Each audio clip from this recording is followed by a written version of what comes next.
Hearing to order. Please stand for the pledge. Jess, would you lead us in the pledge, please? I pledge allegiance to the flag of the United States of America and to the republic for which it stands, one nation, under God, indivisible, with liberty and justice for all. Okay, roll call, please. Carter, Walther, Here. Howell, Here. Barstow, Here. Hayes, Pickens, Here. Lee. Here. Okay, we have a quorum present. The purpose of this hearing is to consider the following applications. Rezoning application ZON-18-002, Rose Oberst and Charles McClellan are requesting a recommendation of a rezoning from R87, which is medium-low density residential and general business to GB, general business pursuant to section 1217.10 of the Pataskala Code for the properties located at 14271, 14305, 14359, and 14379 East Broad Street. What do you got for me, Scott? Thanks, sir. As you mentioned, the properties are zoned R87 and GB, so the properties are split zone. The applicants are looking to rezone the properties all to GB. So here are the properties outlined in red, with the property lines being the yellow. Broad Street's here to the north. Summit is here on the east.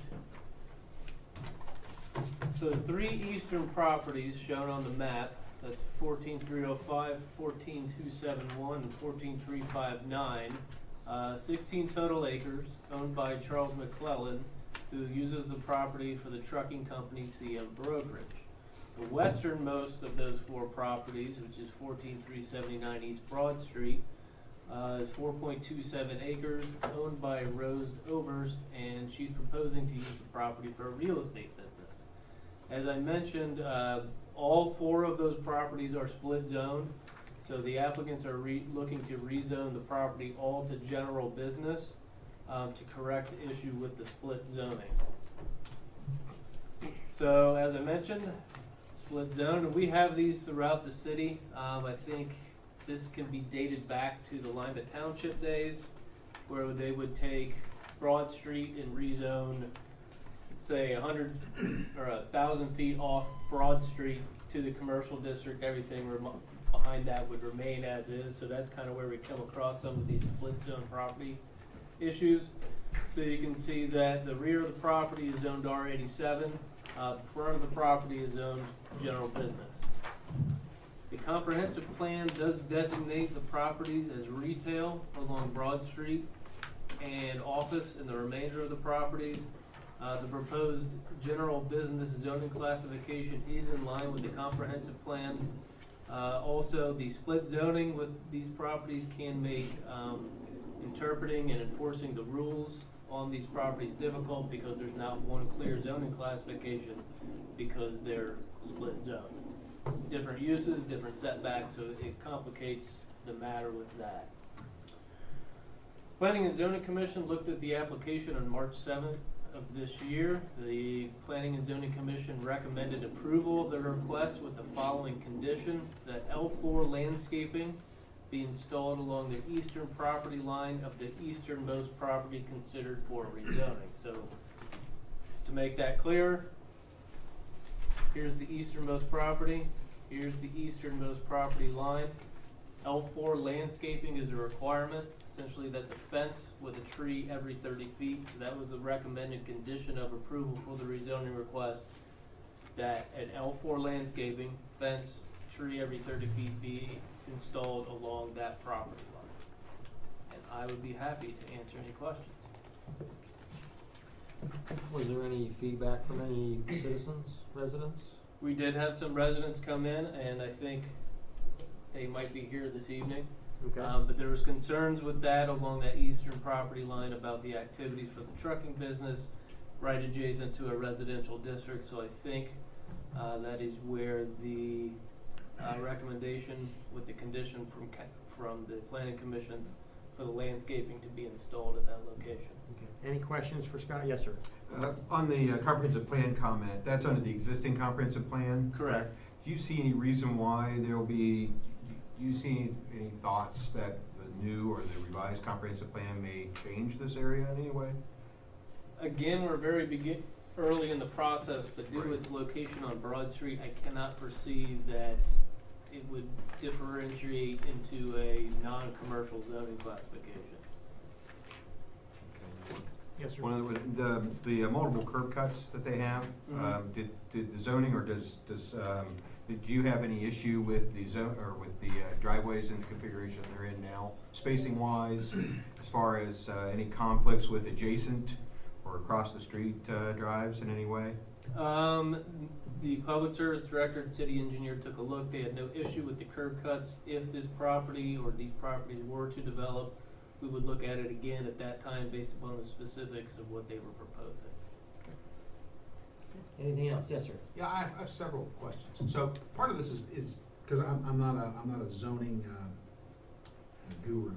Okay, I'm kind of a little bit out of my league. But so my first question is, I'm looking at the rezoning application, and it was signed. I just have some questions. The applicant is Rose Oberst, but on the back it was signed by Rose Oberst and Charles McClellan. And those are two different property owners and two different types of businesses, two different. One of them's owned by an LLC. How do they end up on? And only Ms. Oberst or somebody wrote on here. It looks like Ms. Oberst. I guess I don't know. I want to use property for commercial purposes. So how did these two completely different businesses, trucking company and a real estate agency, end up on the same application, one fee? I don't get it. Mrs. Overs came in and said that she wanted to rezone the property due to it being split zoned. We spoke with Mr. Overs and told her the fee.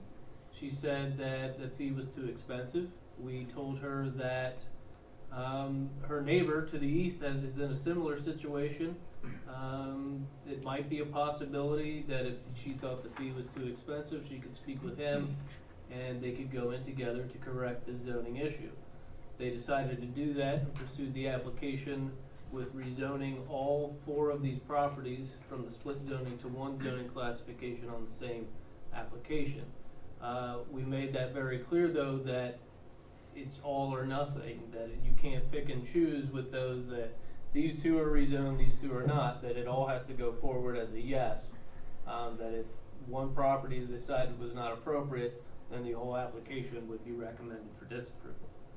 So that's something that we do, that you can have multiple applicants on the same application. Well, again, so that kind of begs the question. I mean, this isn't. If it was, a real estate agency and a doctor's office, or a real estate agency and some other like business, I guess I could get it. But this is 2 completely different businesses. I mean, it's not even close. And so it begs the question, when it comes to us, and I mean, the law director may chime in, because again, I'm way out of my league here. What if we want to rezone part but not other? Well, we're not looking at the business uses. We're not looking at the businesses themselves. With the general I am.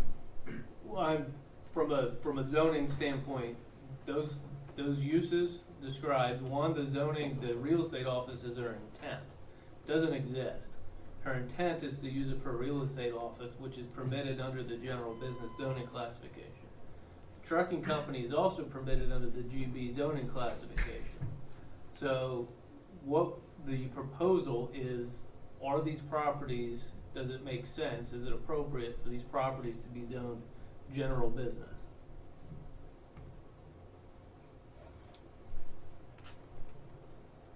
I understand maybe it's efficient for the planning and zoning commission or whoever reviews this to have, multiple properties in one meeting and one application, but when it comes up here, to me, it's completely different. I don't want to say I don't care what the zoning code says, but if it's a practical matter, it's night and day to me. If I was living down there, it'd be night and day, so. I was just curious. I don't think I'd ever seen this type of stark, contrast. We have another public hearing where it's two different owners, but they're really the same because we have an owner and then that owner is also the owner of the LLC and they're, you know, parking lot for a veterinary. To me, that's, okay, that makes a little bit more sense, but, okay, I don't know. These are all first readings tonight. I know, that's why I mean, we'll have- I'm asking, I'm asking the questions, let's, here we are. And if you need so. more info, you know, we can, Right. like I said, first reading, so. Okay. Anything I was else? just curious, Okay. sorry. Any other? No, that's fine. Yes. So the condition is that they have to add the landscaping. Is that for the entire property or just for the portion that would be rezoned to general business? It would be the eastern property line of the easternmost property. Right, for the entire property line, entire not just property. the part that is rezoned general business. Correct. Are the property owners okay with that, or? It was discussed at the meeting. Ultimately, I don't know specifically if the property owner said that's fine or not, but that was the decision and recommendation that the planning commission made. So Okay. an approved rezoning based upon them would be contingent upon that happening. Here's I hate to be picky, but here's the other problem I have with this, is that the rezoning application, it says property information, address, it just says 14379, 14359, 14305. It doesn't give a street. For the parcel number, it just says multiple. And then the letter that was sent out is addressed only to Rose Oberst at her LLC, and it directs her to do these things which are to a property that I don't think she owns. It gives, What would you recommend we do? I'd recommend that they fill out the application completely by putting in a proper address and the correct parcel numbers, because an address can change. Not without approval of the planning and zoning department. An address can change. It can. It can, you can get a new zip code, all kinds of things can happen. I hate to be picky, but it's, I don't know. I guess I'm not supposed to ask these questions, so I'll be quiet. Any other questions for Scott? Any public comments concerning this public hearing? Anybody wish to speak? Need your name and address, please. Sure. Am I supposed to use this, or can you hear You me? can tilt it down a little bit, if you Okay. would. There you go. All right. Good evening. My name is Elaine Anderson. My husband Harold Gene Anderson and I moved to our present location at 7174 Summit Road Southwest in 1991, when Pataskal was a small town and we were Lima Township. We wanted a rural location with a bit of land not far from Columbus where we worked. We found that on Summit Road. We put a lot of time, effort, and money into cleaning up and renovating a neglected site. Our efforts prompted neighbors to do the same kind of improvements.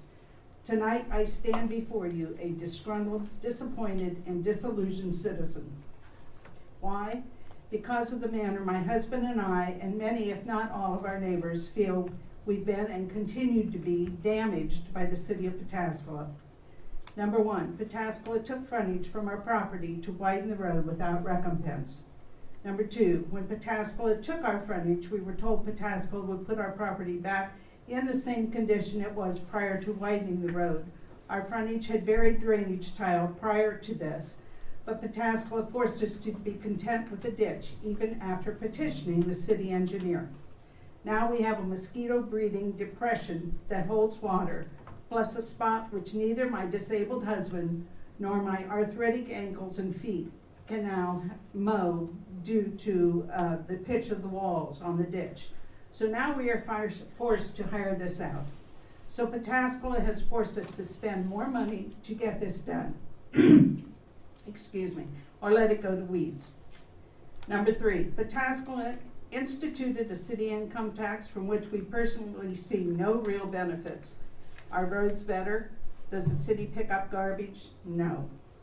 Number 4, Pataskala's growth has meant larger schools and fire and police departments for which we pay more taxes. Number 5, with Pataskala's growth has come added traffic. We used to get 10 cars per hour by our home. It is now 10 per minute at times. Sometimes I have to wait 5 minutes to be able to Mr. get Mayor, out of our driveway. I'm gonna ask for a point of order. I appreciate this lady, but I don't think this is relative to the. Well, I'm getting to the point. If Okay. you just give me a couple minutes here. Okay. Her property is close to. Yes, okay. we Okay. back I up don't to wanna the be rude, I back just- side of the property. I'm sorry. Okay. But the real harm comes at 2 to 2:30 in the morning when we have 1 or 2 cars come by the house with windows rolled down, blaring music so loud it wakes up a sound sleeper like me. Or 6:30 when a car's muffler system routinely is so loud it could disturb the dead. Where are the police? Number 6, our neighbor, Mr. McClellan, has built a wall or a hill up behind our property over the years, trapping water, keeping it from draining properly. With the help of our neighbor, Mr. Ziny, at 7300 Summit Road Southwest, who has the same problem in the back corner of his field due to this hill, we've been forced to spend more money to correct this the best way we can by installing drainage tile, which has eliminated small portions of the problem. Number 7, now we come to the rezoning at hand. For 27 years, we've been damaged by the condition of Mr. McClellan's property due to the junk stored on this quote-unquote residential property. 27 years ago, before we bought 7174 Summit Road Southwest, we had our real estate agent check zoning. We were told, as well as shown as on a zoning map, that showed the property behind us zoned residential.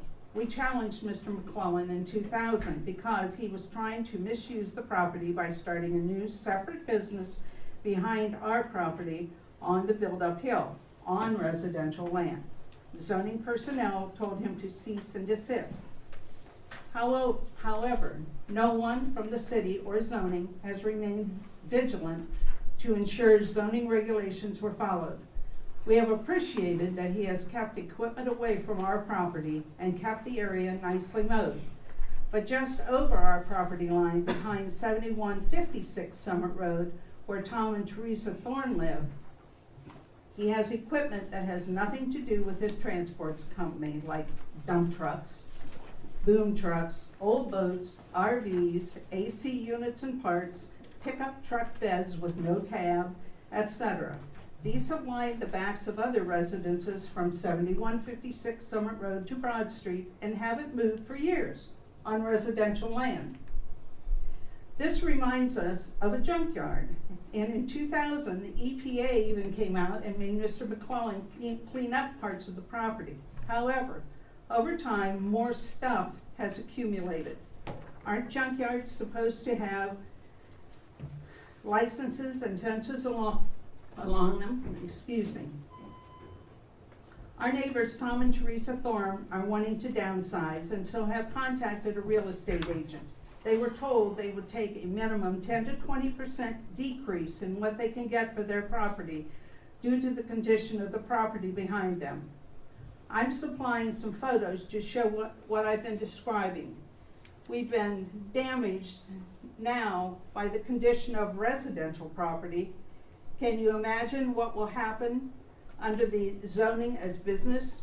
Can I approach and distribute these? I just have a question, Mrs. Anderson, you can bring me the pictures. Yeah. We have another public hearing tonight, how much more time do you need? I need about 5 minutes, or not even that long, just a few more minutes. Hey, Mayor, Mr. Mayor, point of order. I mean, I don't, this lady is, I agree with her 100%, but we've got to keep it moving along because we have public notices. We've got to keep the meeting moving. And there will We be can't 3 delay. opportunities through the 3 readings for citizens' Right. comment on this application. Yeah, we'll have to have you wrap it up. Okay, I will. Now we've been told that Pataskala has made a mistake. Sorry, residents, that you paid taxes, invested your life savings in your homes, and so forth. So, we've been negatively impacted on so many fronts, but what I want to say is that we would like to see, first of all, the best solution to all this. It impacts the majority of people along Summit Road, is that there's no rezoning. But since we understand that there's a problem with the law and regulations, we would say that the next best solution would be that a fence with landscaping high enough to obliterate all of Mr. McClellan's accumulated stuff, so Summit Road residents don't know a business exists behind us.